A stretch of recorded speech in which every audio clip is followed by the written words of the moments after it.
अब हम देखते हैं क्षारक। क्षारक यानी बेस। वे पदार्थ जो स्वाद में कड़वे होते हैं यानी तीखे होते हैं उन्हें हम क्षारक कहते हैं। क्षारक जो होते हैं लाल लिटमस पेपर को नीला कर देते हैं। क्षारक स्वाद में कड़वे या तीखे होते हैं, ये लाल लिटमस पेपर को नीले कर देते हैं। अब आपका मन में आता होगा कि क्षार क्या होता है।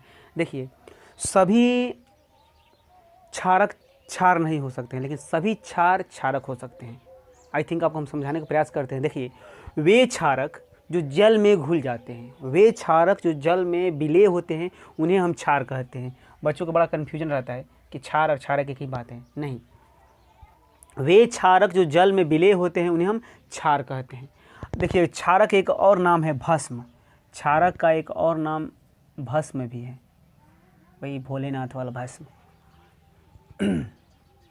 तो देखिए, आर्हेनियस के अनुसार क्षारक वे पदार्थ होते हैं जो अपने जलीय विलयन में OH- आयन देते हैं, अर्थात ऋणावेशित आयन OH- आयन देते हैं, उन्हें हम क्षारक कहते हैं।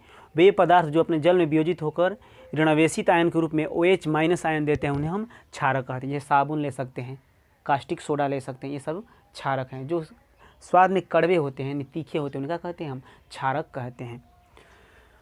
अब देखते हैं, आयन के आधार पर क्षारक दो प्रकार के होते हैं, प्रबल क्षारक, एक दुर्बल क्षारक।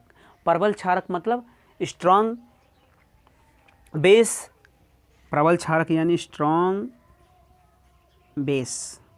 अब देखते हैं, फिर वही उसका नियम चलेगा। वे क्षारक जो जल में पूर्णतः वियोजित या आयनित होकर OH- आयन देते हैं। वे क्षारक जो जल में पूर्णतः वियोजित या आयनित होकर OH- आयन देते हैं, उन्हें हम प्रबल क्षारक कहते हैं। जैसे potassium hydroxide KOH, sodium hydroxide, barium hydroxide, ये सब प्रबल क्षारक हैं। प्रबल क्षारक देखिए, यहाँ पर इसका हम KOH को जब हम रासायनिक अभिक्रिया कराएंगे, ये उत्क्रमणीयता का चिन्ह है, तो इस पर K पर प्लस और OH पर उतना ही माइनस है, तो OH- देकर यह ऋण आयन निकालता है। K पर प्लस है और OH पर क्या है जी, माइनस है। तो प्रबल क्षारक वे क्षारक होते हैं जो जल में पूर्णतः वियोजित होकर या आयनित होकर OH- आयन देते हैं, यानी ऋणावेशित आयन OH- देते हैं। अब देखते हैं दुर्बल क्षारक। दुर्बल क्षारक यानी वीक बेस। अब देखें, वे क्षारक जो जल में पूर्णतः वियोजित या आयनित नहीं होते हैं, उन्हें हम दुर्बल क्षारक कहते हैं।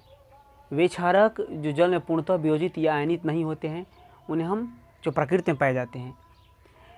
अम्ल के समान क्षारक भी प्रकृति के संक्षारक होते हैं, ये भी कागज को, कपड़े को नष्ट कर सकते हैं। तो हम दुर्बल क्षारक पर थे। तो दुर्बल क्षारक वे क्षारक होते हैं जो जल में पूर्णतः या वियोजित आयनित नहीं होते हैं, दुर्बल क्षारक कहलाते हैं। जैसे एल्युमिनियम हाइड्रोक्साइड, ये अमोनियम हाइड्रोक्साइड है, एल्युमिनियम हाइड्रोक्साइड और फिर एमोनियम हाइड्रोक्साइड, ये सब दुर्बल क्षारक हैं। अर्थात ये सबसे अधिक खतरनाक होते हैं। ये भी होते हैं लेकिन कम होते हैं, ये प्रकृति में पाए जाते हैं। अब देखते हैं प्रबलता के आधार पर क्षारक। प्रबलता माने, अब हमारे मन में विचार आता होगा कि सबसे अधिक मजबूत इसमें क्षारक कौन है, तो KOH सबसे अधिक स्ट्रांग होता है, उससे कम।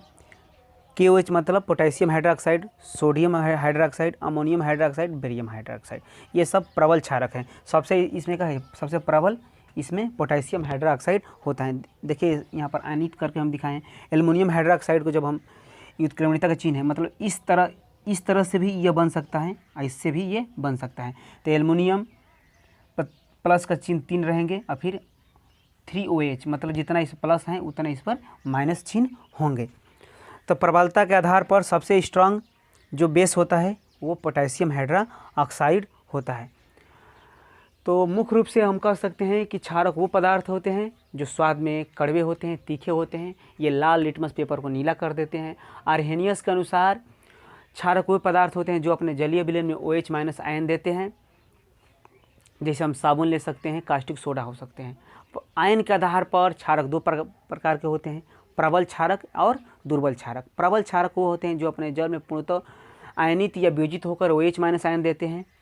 दुर्बल क्षारक वे क्षारक होते हैं जो जल में पूर्णतः आयनित नहीं होते हैं, उसे हम दुर्बल क्षारक कहते हैं। एक इम्पोर्टेंट बात यह था कि क्षारक और क्षार में क्या अंतर होता है।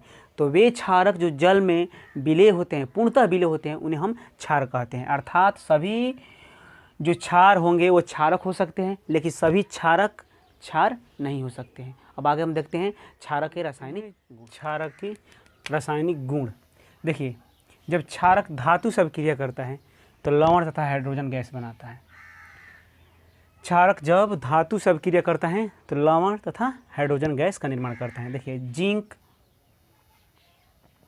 प्लस, ये जिंक ऑक्साइड है, ये जिंक और जिंक ऑक्साइड, यहाँ पर देखिए Na2ZnO तथा H2 का निर्माण करता है।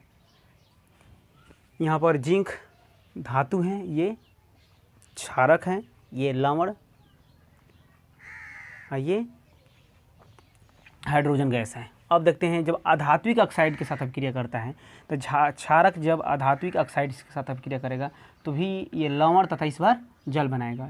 ध्यान देने लायक बात है, जब क्षारक धातु के साथ अभिक्रिया करता है तो लवण तथा हाइड्रोजन गैस का निर्माण करता है, लेकिन यही क्षारक जब अधात्विक ऑक्साइड के साथ अभिक्रिया करता है तो लवण तथा जल का निर्माण करता है। अब देखते हैं क्षारक, ये धातु हैं कार्बन डाइऑक्साइड, ये कैल्शियम हाइड्रोक्साइड है। जब ये अभिक्रिया करेंगे तो कैल्शियम कार्बोनेट तथा जल का निर्माण करेंगे। तब अधात्विक ऑक्साइड से जब क्षारक अभिक्रिया करते हैं तो क्षारक अधात्विक ऑक्साइड लवण तथा जल का निर्माण करते हैं। देखिए यहाँ पर कार्बन डाइऑक्साइड और कैल्शियम हाइड्रोक्साइड आपस में अभिक्रिया करके कैल्शियम कार्बोनेट तथा जल का निर्माण करते हैं। एक और एग्जाम्पल है, ये देखने लायक है, नोट बना के यहाँ लिख लेते हैं। कुछ ऐसे भी क्षारक होते हैं जिन्हें गर्म करने पर ये दो भागों में टूट जाते हैं। जैसे ये देखिए magnesium hydroxide, milk of magnesia है। मैग्नीशियम हाइड्रोक्साइड जब इसे हम गर्म करेंगे तो ये मैग्नीशियम ऑक्साइड और जल दो भागों में विभाजित हो जाता है। जब मैग्नीशियम हाइड्रोक्साइड को जब हम गर्म करते हैं, ये तीर के ये क्या करता है, डेल्टा का चिन्ह करता है। ये हम पढ़ाए हैं पिछली वीडियो में, जाकर देखिएगा। ये संकेत के रूप में जब ऊपर ये डेल्टा जैसा चिन्ह हो या त्रिभुज जैसा, इसे इसका मतलब ये गर्म किया जा रहा है। तो मैग्नीशियम हाइड्रोक्साइड को जब हम गर्म करते हैं तो मैग्नीशियम ऑक्साइड और जल के रूप में ये टूट जाता है। अब देखते हैं, आई होप ये इम्पोर्टेंट है। अब क्षारक का उपयोग, क्षारक में सबसे पहले उपयोग एल्युमिनियम हाइड्रोक्साइड के। तो एल्युमिनियम हाइड्रोक्साइड का उपयोग, इसका सूत्र होता है AlOH3। वस्त्र तथा प्रति अम्ल में एंटी एसिड बनाने में, एंटी एसिड मैंने कोई चीज़ अम्लीय है और उसे अम्ल का प्रभाव नष्ट करना है तो उसमें एल्युमिनियम हाइड्रोक्साइड का उपयोग हम कर सकते हैं। इसे हिंदी में क्या कहते हैं हम, प्रति अम्ल, इंग्लिश में एंटी एसिड, एंटी एसिड। अब देखते हैं सोडियम हाइड्रोक्साइड का उपयोग। सोडियम हाइड्रोक्साइड यानी कास्टिक सोडा, इसका व्यापारिक नाम है कास्टिक सोडा। साबुन के निर्माण में, धावन सोडा, रेयान, कागज़ का लुगदी के निर्माण में। अब धावन सोडा क्या होते हैं, प्राचीन समय में आज से 20-25 साल पहले जब उतना साबुन या सर्फ नहीं होता था तो उस समय एक सोडा चलता था। जो प्राचीन समय के लोग होते थे जो कुएं या तालाब में जाते थे, उसे मिट्टी में मिलाकर और कपड़े से उसके साफ़ करते थे। अर्थात उस समय ऐसा होता था जो सफ़ेद धोती जैसे कपड़े होते थे वो इतने मिट्टी धूलकण हो जाते तो वो मिट्टी जैसा रंग हो जाते थे।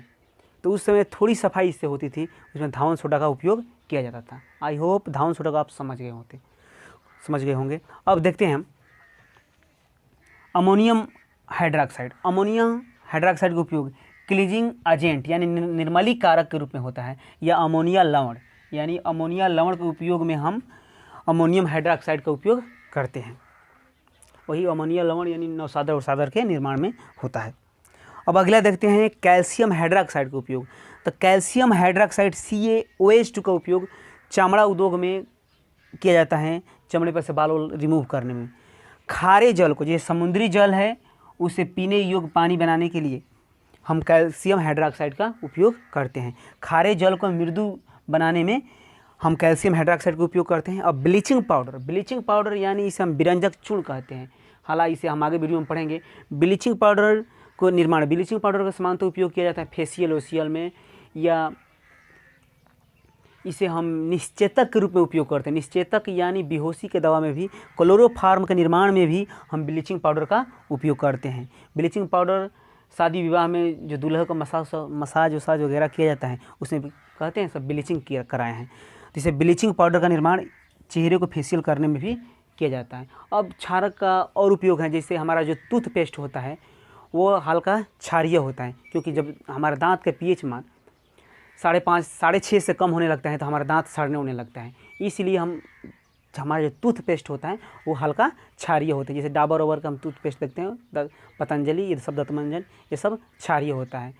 और जैसे कि मधुमक्खी काट देती हैं तो उसमें फार्मिक अम्ल छोड़ देती है, वहाँ पर हम बेकिंग सोडा का उपयोग करते हैं तो हालात ठीक हो जाते हैं। इसलिए प्राचीन समय के जो लोग होते थे उसका स्थान पर लोहा कहते हैं, लोहा सटाओ, क्योंकि वो जानते थे कि जो धातु का ऑक्साइड होता है वो क्षारीय होता है।